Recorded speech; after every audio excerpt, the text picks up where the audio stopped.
Assalamualaikum warahmatullahi wabarakatuh. Selamat malam teman Pro 2. Ada Denny yang nemenin kamu di Jaga Malam, jangan galau malam-malam. Dan yang spesial di hari ini di Jaga Malam, Denny gak sendirian teman Pro 2. Denny barengan ada komunitas fans club Arsenal ya, dari Gunners Cirebon teman Pro 2. Ada Abah Norris. Halo, selamat malam Abah. Halo, selamat malam. Kayaknya seneng banget nih ya kalau dilihat-lihat mukanya ini, soalnya Arsenalnya teman Pro 2 ya, seperti kita tahu udah hampir mendekati juara. Ya harus menjaga vibes aja dulu. Benar. Dan Mbah, kita sekarang nggak pengen ngomongin Arsenal, mungkin dikit nanti ya. Tapi kita pengen ngobrolin soal Piala Dunia yang sekitar mungkin 1 bulanan lagi bakal digelar ya di Amerika, Kanada, dan juga Meksiko. Nah, kalau menurut Abah nih, kan kalau misalkan pertandingan sepak bola itu setiap harinya ada ya, maksudnya setiap minggunya ada gitulah. Nah, kalau menurut Abah nih, kalau pertandingan sepak bola ini, apalagi Piala Dunia, vibes-nya tuh beda nggak sih, Bah? Jelas beda ya, karena Piala Dunia itu udah kayak hari raya gitu ya. Benar. Hari raya buat para 4 tahunan lagi. Pecinta bola. Betul. Bahkan orang-orang yang tidak tahu aturan offside aja mendadak jadi analis bola. Benar. Jadi pengamat bola semuanya. Benar. Jadi emang sangat ditunggu-tunggu. Iya. Apapun itu, mau Piala Dunia, Piala yang regional Eropa, kemudian Asia juga. Apalagi ini 4 tahun sekali gitu. Betul. Kan. Apalagi kalau misalkan kalau Piala Dunia terus ada tim Asia yang terusnya bisa merangsek terus gitu ya, sampai 16 besar, 8 besar, itu kita ngerasa bangga sendiri nggak sih, Bang? Betul, terwakili gitu. Iya, kayak ngerasa terwakili, gitu. Iya, benar. Terus kan kadang ada ini, Bah, kayak Denny gitu, Bah.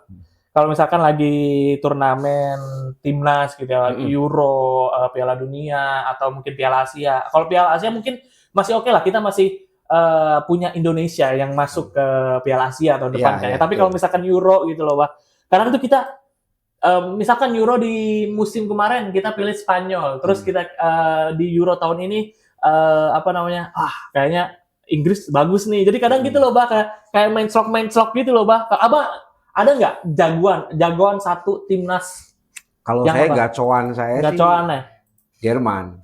Oh, Jerman dari udah sekian kali Piala Dunia, Piala Eropa, Jerman aja gitu. Walaupun bapuk gitu ya. Sekarang iya benar. Lama gitu.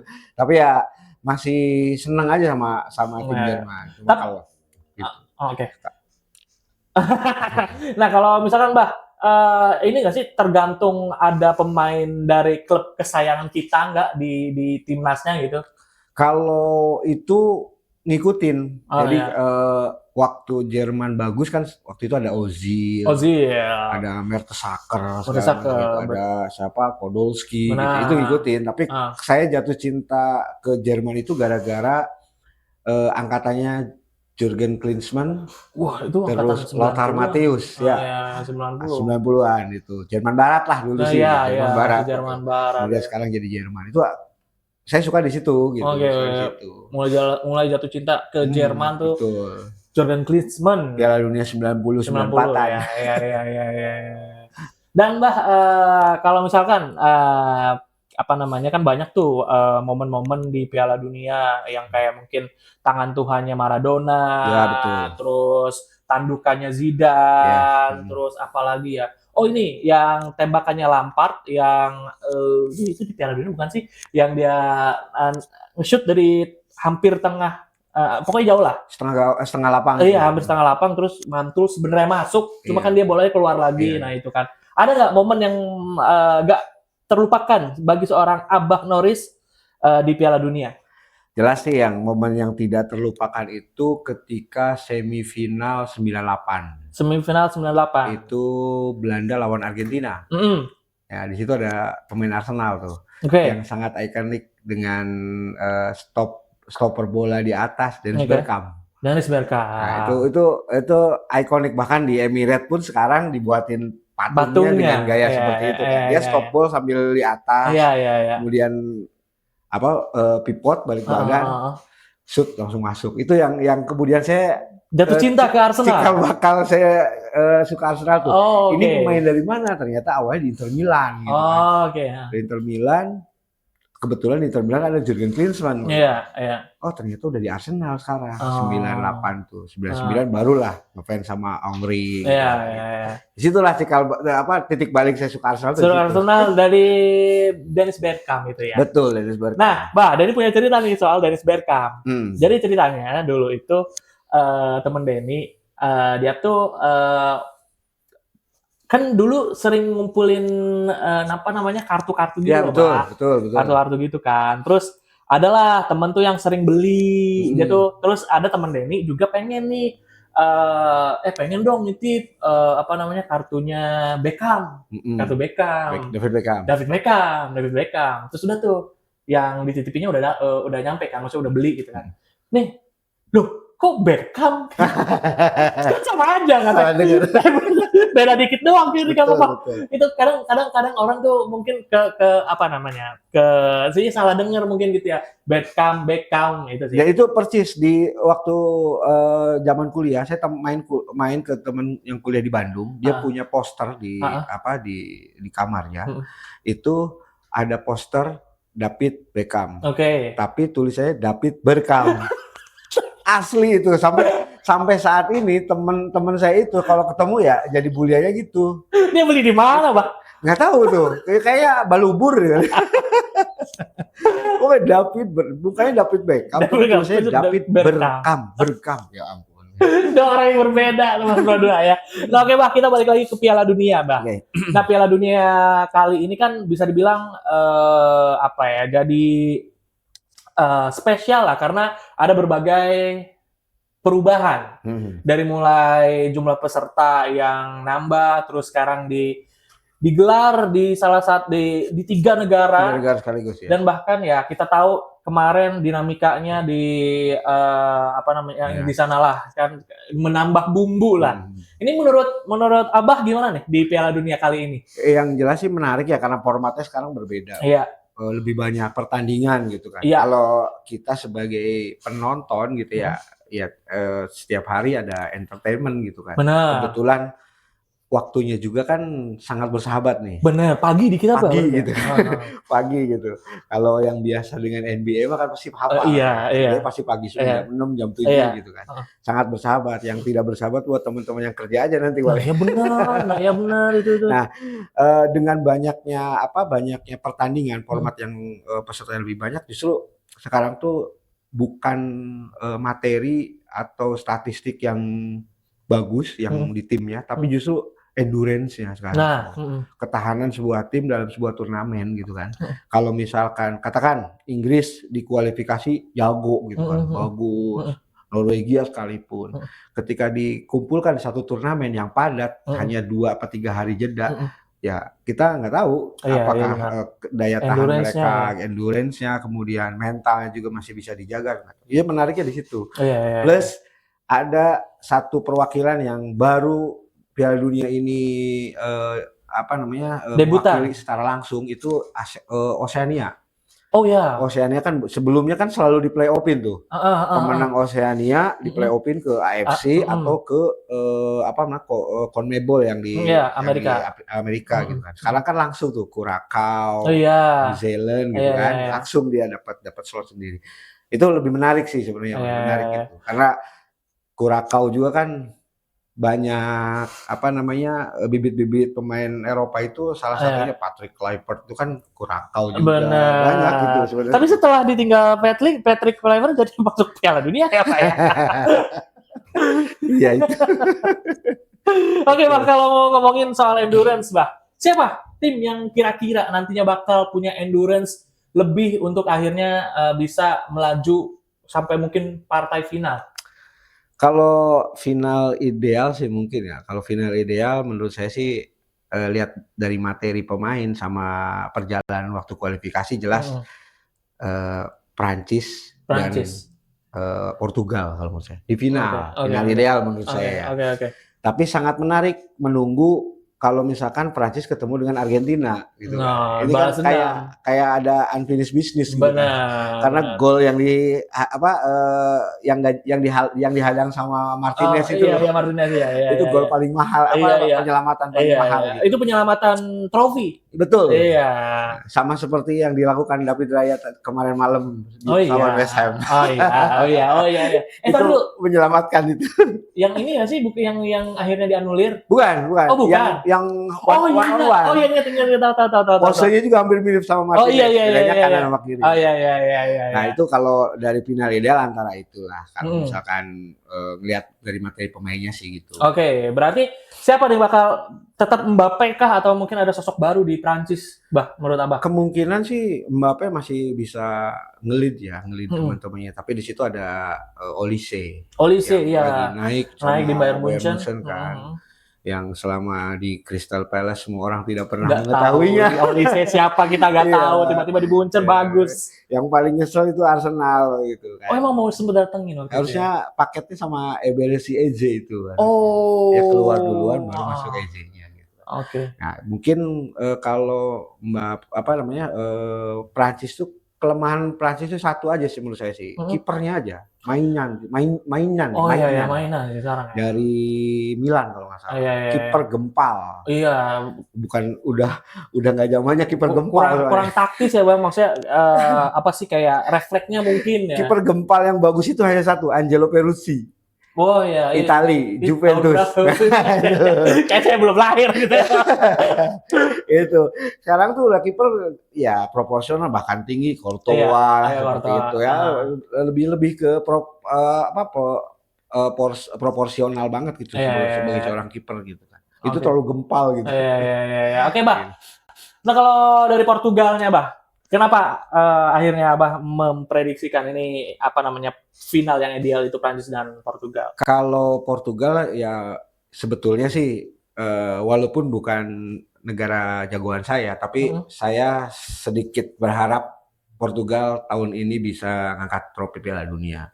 Selain memang ini adalah tahun terakhirnya CR7. Dan di situ ada banyak pemain yang gendong klubnya tuh. Ada Vitinha, Neves, gitu kan. Banyak sekali yang gendong-gendong klubnya tuh yang bawa trofi di klubnya berkumpul di satu. Plus Roberto Martinez itu kan gimana bagusnya waktu dulu meracik Belgia gitu kan, dia bagus sekali namanya De Bruyne gitu. Ya, saya sih berharap itu saat ini waktunya untuk Portugal menurut saya sih. Oke. Messi kan udah kebagian tuh kemarin. Apa Messi? Oh iya, Messi udah tinggal Ronaldo. Nah, sekarang kan belum tahu nih Messi mau ikut Argentina atau enggak. Belum rilis. Oh iya, skuadnya belum rilis ya. Dan mungkin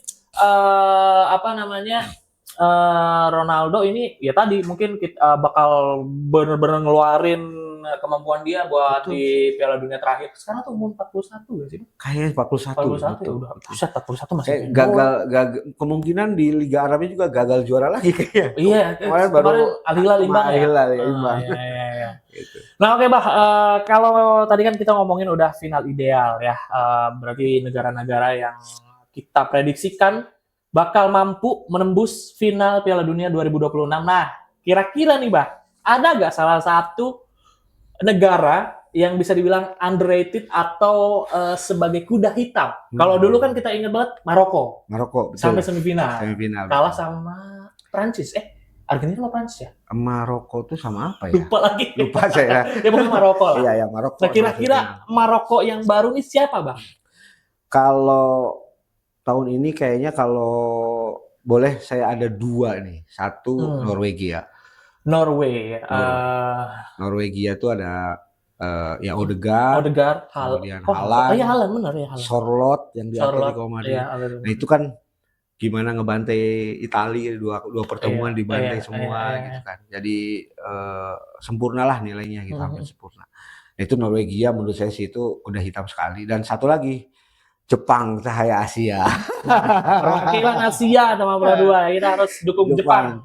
Jepang tuh kolektivitasnya luar biasa. Karena tidak pemainnya kebanyakan bermain di liga nasionalnya kan, hanya beberapa yang di luar di Eropa itu.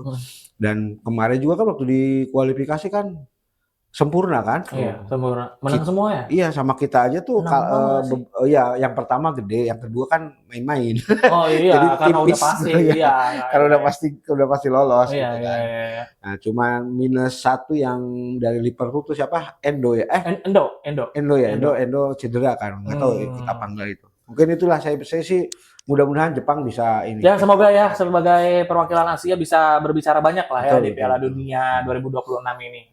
Nah, kalau tadi kita udah ngomongin negara-negara yang sekiranya bakal nunjukin performa terbaiknya. Nah, kita balik sekarang, Bah. Ada gak kira-kira negara yang kelihatannya ini bakal underperform nih? Kayaknya kurang deh. Ada sesuatu yang salah di negara ini. Ya, Jerman. Iya sih. Kenapa ya, Bah? Menurut Abah Noris? Karena Jerman gimana ya? Jerman tuh kehilangan, menurut saya sih udah kehilangan filosofi bermainnya Jerman. Oke. Jerman tuh yang dikenal dengan Der Panzer, ibaratnya tuh di penyisihan dia selalu biasa aja, lambat panas gitu kan. Tapi kalau udah sampai ke atas dia bisa berbicara lebih banyak gitu. Tapi beberapa kali juga di penyisihan tuh melempem gitu kan. Okay. Nah, itu Jerman. Apalagi sekarang sudah nggak ada Toni Kroos. Iya. Nah, itu kan jenderal lapangan tengah yang luar biasa. Iya. Ya nggak tahu. Neuer juga nggak tahu main apa enggak. Oh iya, belum pasti juga ya Neuer ya. Neuer nggak tahu. Ya akhirnya udah banyak ini, ya udahlah. Itu Jerman kayaknya akan terseok-seok menurut saya sih. Dari ini juga nggak sih, Bah, dari regenerasinya juga nggak sih? Betul, di regenerasi juga. Gnabry juga nggak sebagus dulu. Gnabry, Musiala juga, apalagi cedera kemarin patah gitu kan di Munchen juga nggak terlalu bagus gitu kan.